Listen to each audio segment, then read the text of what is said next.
All right, Sean's at FightHype.com here with the king of the lightweights, undisputed lightweight champion, Mr. Teofimo Lopez. Just about 2 weeks out now from the title defense against George Kambosos Jr. How you feeling, man? How is making weight right now? Oh, weight is good, man. I feel like a champ, man. I feel like an undisputed champ that I am, man. So my whole thing now is just we're just maintaining. You know, we get to wire it down a little bit in camp, which is my favorite time, and that's when I know I'm close to fight night. So I'm just very pleased and thankful, man. We've had a successful camp thus far, you know, and we just staying on the grind. You know, I seen you speak in another interview about the fight with Kambosos, and you said he's taking every face-off we've done, every little battle so seriously, trying to win them all. But I think you said you got to wait till fight week for that to happen. Do you think we see a switch turn on fight week? Maybe. Oh, for sure, for sure. We'll definitely see that, man. At the end of it all, man, that's when it really matters. You know, all the other stuff I could care less for. You know, I give you that. You know, I give them that. Don't build your confidence off just because I give you something. That means I did it for a reason. You know, but come fight night and come weigh-in day and all that stuff, fight week is different. Yo, it's a whole nother animal. That's when I have that tunnel vision. I start closing out. When you said you do it for a reason, you know, just to take a guess, is it that you want the guy to feel confident and come after you on fight night? And there's many ways why I do what I do.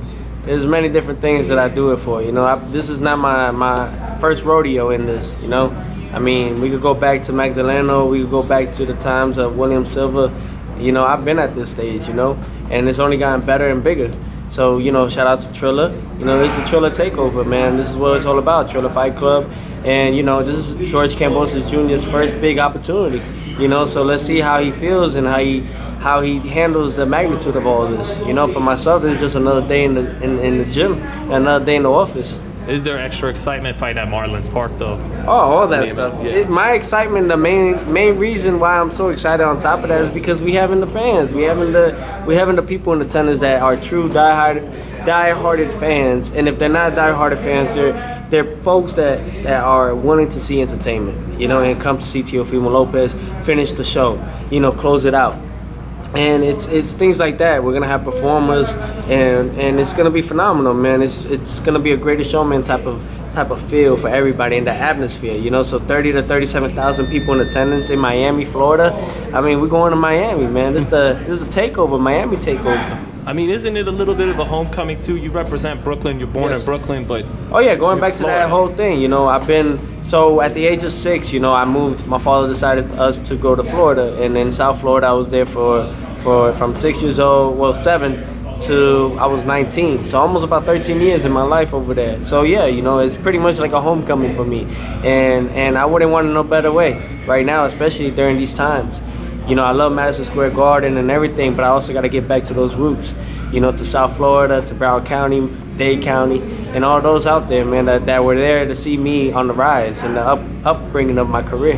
That's where you really cut your teeth, huh? Became Teofimo. Oh, yeah, man, absolutely. Yeah. And that's where, you know, a lot of people that know me real close know me by Gordo, you know, and those are the folks that were able to see me at a young age, from 8 years old competing. You know, and going to various different tournaments and all those things, and getting to meet all these other fighters that we see today. What is it with that? There's a little style, a little sauce to Florida fighters, Keith Thurman and Roy Jones. It's unorthodox. You guys will do something a little different sometimes. They got man, Florida got this bread, man. They breed champions, man. So I gotta say, I'm very pleased and thankful just to come back, you know. And the main part of it all is just it's Miami, man. What better way? What better way at this point, defending all my titles, undisputed world champion, and defending it, and the whole goal is to become and still. You know, that's really what it is, and just to get the job done come June 19th. What do you think? You know, like people, Miguel Diaz says 50% better. People say when you become champ, you get so much better. But, you know, X's and O's style, real boxing, talk. What do you think is going to be better about you on the fight? Honestly, there's so many different things that I've realized, but mentally I'm better. You know, much better. But physically, I've seen a big change in myself and in my career. You know, I'm maturing more as a man. You know, I'm still 23 years young. You know, I think for us men, we don't stop growing until 25. So I have that gap. You know, and I'm taking advantage of it. I'm taking advantage of my youth and the growth. You know, I'd rather know more knowledge and absorb it rather than be famous and try to get for the clout. You know, it's growth over fame. And that's where I'm at this point, you know. So it's all about just staying focused. And I think what people are gonna really see come June 19th is a whole new Teofimo. You know, people thought that they seen everything just with the Loma fight. People thought they saw everything with Richard Comey, but come with George Kambosos and June 19th, it's gonna be a whole different ballgame. Is there no doubt in your mind that you get the knockout in this fight? No doubt in my mind, absolutely. I'm calling that in the universe. You know, some fighters they don't like talking about the knockout before a fight. Why do you not mind saying I'm gonna get the knockout? Sometimes they say because I believe in myself. It's not it's not a fluke. You know, ain't nobody being fake over here. I believe it. I work my ass off in here for a reason. I know what I can do and what I can't do, and it's very, very, very thin line of what I can't do. You know, I've been working on those things now. You know, focusing on the things that I know I had to take in from the Loma fight and go back to the drawing board. Even though we won and we looked phenomenal and we did what we had to do, you know, especially in the last round of the championship rounds, the final round, the 12th round, did what I had to do. But there's always room to grow and there's always room to learn more. And I've realized that I'm working on so many other things, sharpening those tools in the technique level, man. That's why I love competing with myself and I love challenging myself. Why I took the fights with Lomachenko and everybody else, and I never ducked no fighter. Why is because I knew eventually it would come to that point, you know. And I'm blessed to be able to be here today, and I'm blessed to be able to have the opportunity. And forgive me if I'm tripping, if I just saw this somewhere wrong, but are you gonna be a father? Tune in June 19th. Tune in June 19th. You know, speaking of June 19th and Triller, Jim Lampley, the great Jim Lampley, is back, and his first fight back is calling your fight. What do you think of that? What do I think of it? I'm honored. I'm truly honored, and I think it shows for myself. It gave me that reassurance for myself. You know, people have been trying to bash me. I know I have those that love me and support me, and I appreciate each and every one of you all.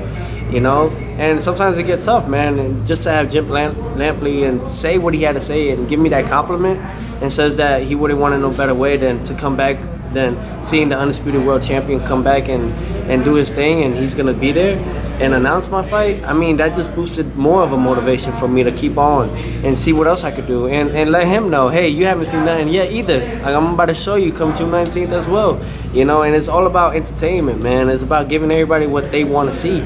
You know, you're not only gonna see speed, you're gonna see power, you're gonna see their ring IQ.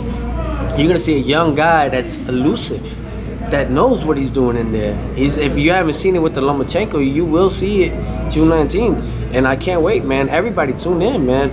If you guys can't be there to get your tickets, then you guys can get it on pay-per-view on Fight TV. Is part of you though happy because it seems like you would have been an HBO fighter had you come around in the HBO days? So was part of you like, damn, I never got to fight on HBO? Absolutely. I mean, yeah, you know, for that to happen and stuff, but hey, everything happens for a reason, and I wouldn't want to no other way right now. You know, Jim Lampley is he is the guy. He is the guy. And I'm just thankful, man. At 23, man, there's so much more I can do, but I'm just honored, like, to have that right there, just to shake his hand when I do see him and actually get the opportunity to talk to him and grab that knowledge that maybe he has seen, because he has seen so much, and absorb that, you know, listen to my elders and take that in for myself, and that will take me to the next level that I need to get to. Hard right hand by Lopez. I got it. Get ready to hear it. Oh, it's gonna be great, man, and I can't wait. And for everybody, man, just tune in. I know there's a lot of fights going on June 19th, but this is the one that you do not want to miss.